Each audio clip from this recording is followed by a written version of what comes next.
नमस्कार, आप देख रहे हैं न्यूज़ वन इंडिया। मैं हूं आपके साथ दीपिका ओझा।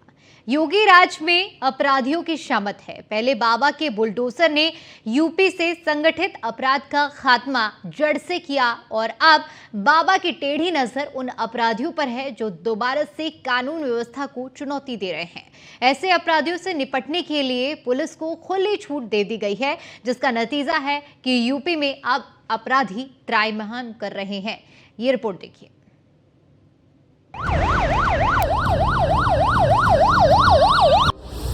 बाबा का फंडा साफ है, अपराध करोगे तो भुगतोगे, कायदे में रहोगे तो फायदे में रहोगे। गलती हो गया सर, किसी से लड़के ना तो नहीं चढ़ेंगे, कभी नहीं चढ़ेंगे सर। व्हील चेयर पर बैठकर कान पकड़कर माफी मांग रहे ये वो लोग हैं जिनका सोशल मीडिया पर भौकाल देखेंगे तो दंग रह जाएंगे।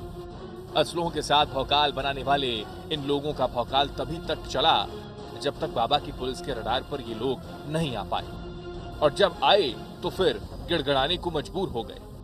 तस्वीरें कुशीनगर से सामने आई हैं, जहां इन दोनों ने अपने अन्य 6 साथियों के साथ हथियारों की नोक पर और क्रेस्टा की 2 डांसर्स को अगवा कर लिया, उनके साथ रेप किया।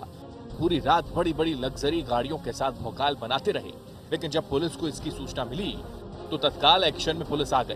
पहले 6 आरोपी पकड़े गए और बाद में पुलिस एनकाउंटर में 2 और आरोपी पकड़े गए। पुलिस की सेवा के बाद सारा भौकाल हवा हो गया और पकड़े जाने पर कान पकड़कर माफी मांगते दिखाई दिए ये अपराधी। जनपद कुशीनगर में पुलिस एनकाउंटर, पुलिस मुठभेड़ में 2 शातिर पशु तस्कर, इनको गोली लगी है, गिरफ्तार किया गया है। ये शातिर तस्कर लाल मोहम्मद अंसारी उर्फ लालू अंसारी पुत्र अब्दुल करीम, और दूसरा जो ये गौ तस्कर जिसको गोली लगी है असगर अली पुत्र वकील मियां। घटना इस प्रकार है कि ये 2 शातिर गौ तस्कर एक पिकअप के साथ में 6 जो पशु है उनके साथ में निकले हुए थे। पुलिस टीम हमारी चेकिंग कर रही थी, उन्होंने रुकने का प्रयास किया, इन्होंने पुलिस टीम पे फायरिंग की। जवाबी कार्रवाई में इन दोनों को गोली लगी और अस्पताल में एडमिट कराया गया। और इनके पास से 2 तमंचा अवैध और साथ ही साथ गौ तस्करी में प्रयुक्त होने वाले जो सामान है वो मिले हैं, और साथ ही साथ 6 गो वंश भी इससे बरामद किए गए हैं। सराहनीय कार्य करने वाली हमारी टीम इसमें थाना तमकुही राज की, थाना साइबर थाना, थाना तरिया सुजान और सेवरही की इसमें टीम शामिल रही। सराहनीय कार्य करने वाली हमारी टीम को पुरस्कृत भी किया जा रहा है। साथ ही साथ जनपद कुशीनगर में ऐसे जो गौ तस्कर अगर ऑपरेट करने का प्रयास करेंगे तो उन सबके साथ सख्ती से निपटा जाएगा। इस गैंग के ऊपर गैंगस्टर लगा के इनकी संपत्ति तो कुर्क की जाएगी, साथ ही साथ अगर इनके अन्य भी साथी होंगे उनको भी पकड़कर जेल भेजा जाएगा। ये पहली तस्वीर नहीं रही। 2 दिन बाद ही पुलिस ने पशु तस्करों को एनकाउंटर में पकड़ा तो पशु तस्करों की भी हवा गुल हो गई और व्हील चेयर पर ये लोग माफी मांगते हुए दिखाई दिए। ताजा मामला लड़कियों से छेड़छाड़ में पकड़े गए आरोपियों का है। जो पकड़े गए तो इनका भी हिसाब किताब इन्हें समझ में आ गया। कुल मिलाकर यूपी में कानून का राज दिख रहा है। विपक्ष चाहे जितना शोर मचा ले, सच ये है कि अपराधियों में खौफ का आलम है, वरना थानों में अपराधी तख्ती लेकर सरेंडर नहीं करते और व्हील चेयर पर बैठकर माफी न मांगते। योगी की पुलिस का सिस्टम साफ है, छेड़ोगे तो छोड़ेंगे नहीं। गलती हो गया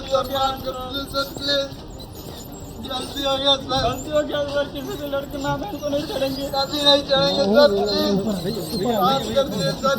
उत्तर प्रदेश के मुख्यमंत्री योगी आदित्यनाथ ने जब दूसरी बार शपथ ग्रहण ली थी तो उस समय उन्होंने स्पष्ट शब्दों में प्रदेश के सभी जिम्मेदार पुलिस विभाग के अधिकारियों को कड़े शब्दों में यह निर्देश दिया था कि अब प्रदेश के बेटी बहन सुरक्षित रहें और इस सुरक्षा में यदि कोई दखल अंदाजी करता है तो उसे बख्शा ना जाए। हालांकि इसको लेके कुशीनगर पुलिस के द्वारा अब बिल्कुल सख्त नजर में नजर आती हुई कुशीनगर पुलिस दिखाई दे रही है। कुशीनगर के पुलिस अधीक्षक संतोष कुमार मिश्रा के द्वारा लगातार मुख्यमंत्री योगी आदित्यनाथ के मंसूबे को आगे बढ़ाने का काम किया जा रहा है। कुशीनगर के पुलिस अधीक्षक संतोष कुमार मिश्रा बहन बेटियों के साथ, उनके इज्जत के साथ खिलवाड़ करने वाले लोगों को हाफ इनकाउंटर के साथ ही उन्हें व्हील चेयर पर उठाकर मीडिया के सामने पेश भी करवाया जा रहा है।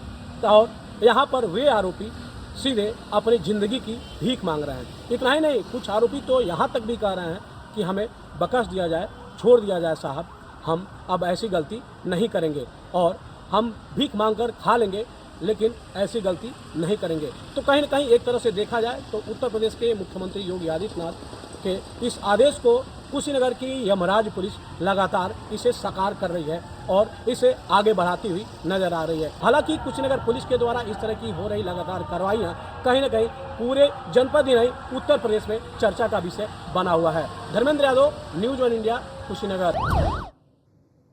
यूपी में क्राइम करोगे तो भुगतना तय है। हाल ही के दिनों में यूपी पुलिस ने अपने एक्शन से दिखाया है कि यूपी की हद में जो भी गलत करेगा उसका परिणाम उसे भुगतना पड़ेगा। उदाहरण के लिए सुल्तानपुर लूटकांड के बाद पुलिस ने जिस तरह की तेजी दिखाई वो एक मिसाल है, जहां विपक्ष की छाती कूटने के बाद भी पुलिस ने इंसाफ किया।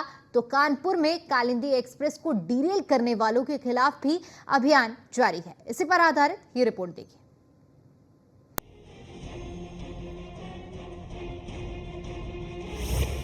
यूपी में रहना है तो मानना होगा बाबा का कानून। अपराध की जिसने भी सोची उसे झेलना होगा पुलिस का जुनून। जी हां, यूपी में कानून का राज है और यूपी पुलिस पूरे जुनून के साथ इसे लागू करने के लिए प्रतिबद्ध है। यही वजह है कि जिसने भी कानून की दहलीज लांघी उसका पूरा इलाज हो रहा है, फिर चाहे कितना भी हंगामा क्यों ना बरपे। मामला सुल्तानपुर में ज्वेलरी शॉप में लूट का है, जिसमें पुलिस के एक एनकाउंटर को विपक्ष ने जाति से जोड़कर हंगामा खड़ा कर दिया, लेकिन आखिरकार पुलिस ने लूट का सारा माल रिकवर करके सियासी सवालों को खत्म कर दिया। जब बात करते हैं सुल्तानपुर की, जहां पर सुल्तानपुर के इतिहास में पहली बार हुआ है कि इतनी बड़ी डकैती हुई और डकैती का खुलासा भी हो गया।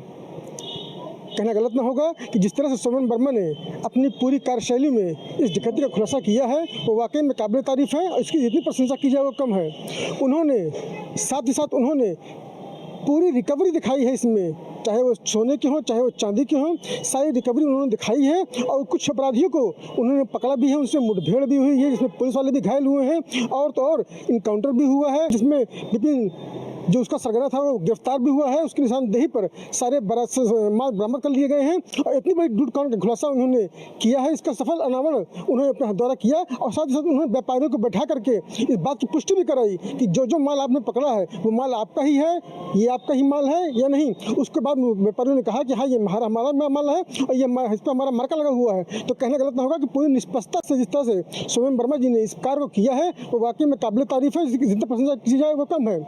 वही आते हैं अगर अपराधियों के खौफ पर, तो कहना गलत ना होगा योगी जी ने जिस तरह से एक भयमुक्त समाज की स्थापना के लिए कटिबद्ध थे। उन्होंने ये कहा था या तो अपराधी जेल में होगा या तो अपराधी यमलोक में होगा। और अगर यूपी में रहना है तो जो मैं कहूँगा वो कहना पड़ेगा, मतलब कहना है सज्जनता से रहना पड़ेगा। अगर सज्जनता से आप नहीं रहते हैं तो यूपी आप छोड़ दीजिए, अगर नहीं छोड़ते हैं तो आपका स्थान भी यमलोक है।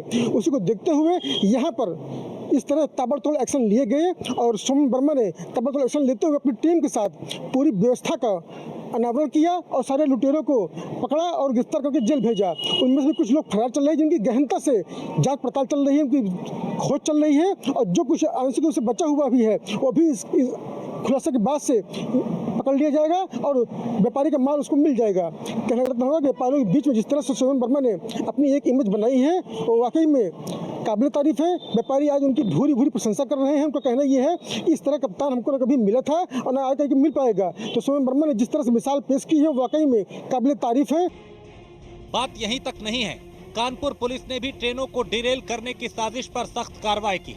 इस मामले में पुलिस ने शाहरुख नाम के एक शख्स को उठाया था, लेकिन पूछताछ में ज्यादा कुछ नहीं मिलने के चलते उसे छोड़ दिया गया। फिलहाल अब पुलिस मिलिट्री इंटेलिजेंस की मदद ले रही है।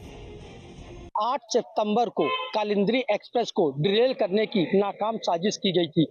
इस साजिश को पर्दाफाश करने के लिए एटीएस, एनआईए, एसटीएफ समेत लोकल पुलिस के अलावा कई एजेंसियां लगी हैं, लेकिन अभी तक किसी भी नतीजे पर नहीं पहुंच सकी है। कालिंदी एक्सप्रेस को डिरेल करने के मामले में शक के दायरे पर आए शाहरुख को उठाया गया था उससे एनआईए, एटीएस व अन्य एजेंसियों ने पूछताछ की, लेकिन उसके पास से कुछ भी ऐसा नहीं मिला जिससे ये साबित हो सके कि इस कालिंदी को डिलीट करने में उसका कहीं ना कहीं हाथ है। लेकिन जब उसको छोड़ने के बाद उसके फेसबुक अकाउंट को चेक किया गया तो उसमें भगवे रंग का अगौछा पहने हुए और जय श्री राम के नारे लगाने के वीडियो मिलने के बाद एजेंसी ने एक बार फिर शाहरुख को टारगेट किया और उसके साथ पूछताछ की। लेकिन एनआईए व एटीएस की पूछताछ में भी उसके पास से दोबारा भी कुछ ऐसा नहीं मिला जिससे कि यह साबित हो सकता कि इस पूरी घटना में उसका हाथ है। हालांकि उससे पूछताछ के बाद एजेंसी ने छोड़ दिया है और उन सभी लोगों पर नजर बनाए है जो इस घटना में शामिल हो सकता है।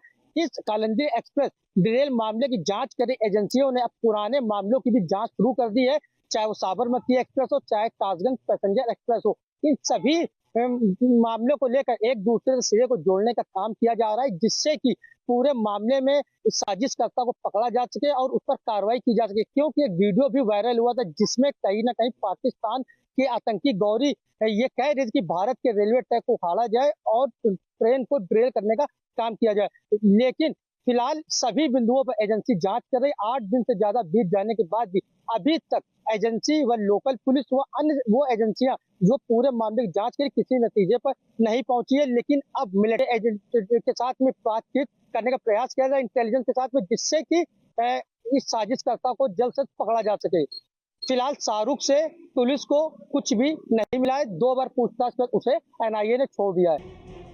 अपराध और अपराधियों से निपटने के लिए यूपी पुलिस ने बिल्कुल नया तरीका अख्तियार किया है, जिसमें पुलिस की कोशिश अपराध की जड़ पे चोट करने के अलावा अपराधियों में खौफ पैदा करना भी है, ताकि आगे यूपी में अपराध करने से पहले कोई 100 मर्तबा सोचे।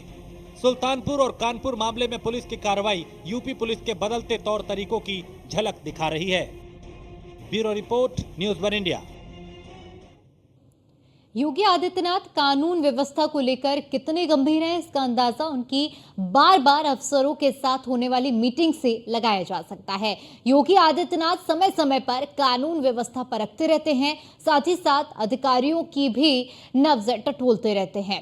योगी का मकसद साफ है कि कानून व्यवस्था से किसी भी तरह का समझौता नहीं किया जा सकता है, इसलिए अपराध पर अंकुश लगाने के लिए सरकार ने कई ऑपरेशन चलाए हुए हैं। इसी पर आधारित ये रिपोर्ट देखिए।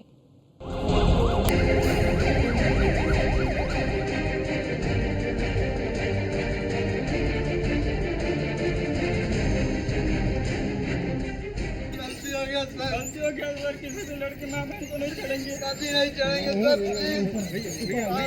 सर। और हम लोगों ने कह दिया है, गुंडे, माफिया, अपराधी, लुटेरे,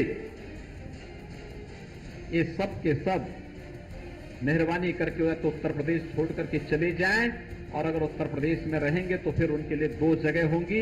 मुझे लगता है उस जगह कोई भी नहीं जाना चाहेगा, और उसके बारे में तय करने क्या होना। योगी आदित्यनाथ ने जब सूबे की कमान संभाली तो सबसे पहले अपराधियों को पैगाम दिया। पैगाम सीधा था, साफ था, यूपी में रहना है तो अपराध छोड़ना होगा। जो योगी के इस पैगाम को समझ गया वो बच गया, जो नहीं समझा उसको समझाने के लिए योगी आदित्यनाथ ने पुलिस को एनकाउंटर की खुली छूट दे दी। साथ ही कई तरह के ऑपरेशन चलाकर अपराध पर लगाम लगाने की पूरी कोशिश की है। Operation Majnu, operation giraffe, operation दृष्टि से लेकर ऑपरेशन त्रिनेत्र और ऑपरेशन लगड़ा तक अनेकों ऐसे अभियान चलाए गए जिन्होंने अपराधियों की नाक में दम कर दिया। एक समय तो ऐसी स्थिति आ गई कि अपराधी अपनी जान बचाने के लिए खुद थाने में सरेंडर करने लगे। अपराध पर लगाम लगाने वाले योगी सरकार के ऑपरेशन के बारे में आपको समझाते हैं। ऑपरेशन जिराफ क्या है? माफिया, भूमाफिया पर शिकंजा कसा जाएगा, अपराधी की अवैध संपत्ति का पता लगाया जाएगा, नामी और बेनामी संपत्ति का भी पता लगाया जाएगा। संपत्ति का पता लगाकर पुलिस संपत्ति को कुर्क करेगी। ऑपरेशन दृष्टि क्या है? पुलिस ने सीसीटीवी कैमरों का नेटवर्क विकसित किया है। अपराध बाहुल्य क्षेत्रों में भी सीसीटीवी कैमरों का जाल है। मॉनिटरिंग के लिए एक अलग से कंट्रोल रूम बनाया गया है। ऑपरेशन त्रिनेत्र क्या है? पुलिस की हत्या, लूट, डकैती जैसे मामलों पर तीसरी आंख की नजर। तीसरी आंख के जरिए पुलिस अपराधियों की धरपकड़ करती है। संवेदनशील जगहों पर पुलिस ने लगाए हैं कैमरे। प्रदेश भर में 3 लाख से ज्यादा सीसीटीवी कैमरे लगाए गए। सीसीटीवी कैमरों की मदद से आपराधिक घटनाओं का खुलासा, लूटपाट के 52, हत्या के 17, अपहरण के 12 मामलों का खुलासा हुआ है। बलात्कार और छेड़खानी के 8, चोरी के 171 मामलों का भी खुलासा हुआ है। 35 आपराधिक मामलों में बदमाशों का सुराग इससे ही मिला है। ऑपरेशन मजनू क्या है? माता पिता को धोखा देने वाले बच्चों की खैर नहीं, पढ़ाई के नाम पर इश्क लड़ाने वालों पर सख्ती होगी। पुलिस ऐसे प्रेमी जोड़ों से सख्ती से निपट रही है।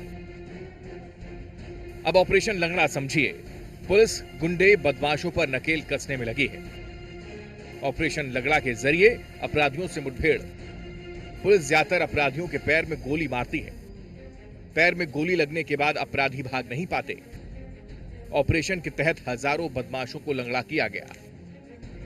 यूपी में अपराध पर अंकुश लगाने के लिए कई ऑपरेशन चल रहे हैं, लेकिन अभी सबसे ज्यादा चर्चा ऑपरेशन कन्विक्शन की है। अपराध होने के बाद आरोपी के दोषी साबित होने और उसे सजा मिलने तक की प्रक्रिया बहुत लंबी होती है।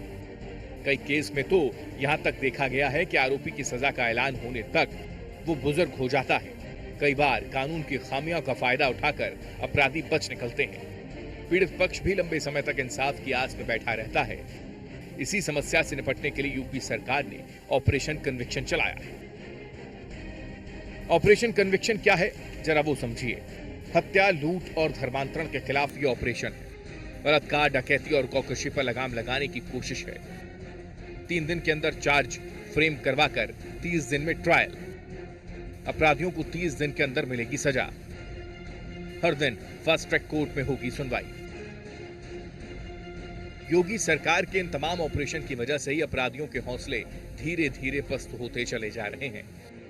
पुलिस के एक्शन से बदमाशों में इतनी टेंशन बढ़ गई है कि वो अपराध करने की तो दूर, किसी तरह जान बची रहे, बस यही सोचे रहते हैं। क्योंकि कभी बंदूक के दम पर खौफ पैदा करने वाले अपराधी अब पुलिस की गोली का सामना कर रहे हैं। पुलिस की गोली पर हर गुनाहगार का हिसाब लिखा है। Report, news India. और चलिए इसी के साथ फिलहाल के लिए इतना ही। बाकी तमाम बड़ी खबरों के लिए देखते रहिए न्यूज़ वन इंडिया। नमस्कार। गुंडे, माफिया, अपराधी, लुटेरे मेहरबानी करके या तो उत्तर प्रदेश छोड़ करके चले जाएं, और अगर उत्तर प्रदेश में रहेंगे तो फिर उनके लिए 2 जगह होंगी। मुझे लगता है उस जगह कोई भी नहीं जाना चाहेगा। गलती हो गया सर, किसी से लड़के माँ बहन को नहीं छेड़ेंगे।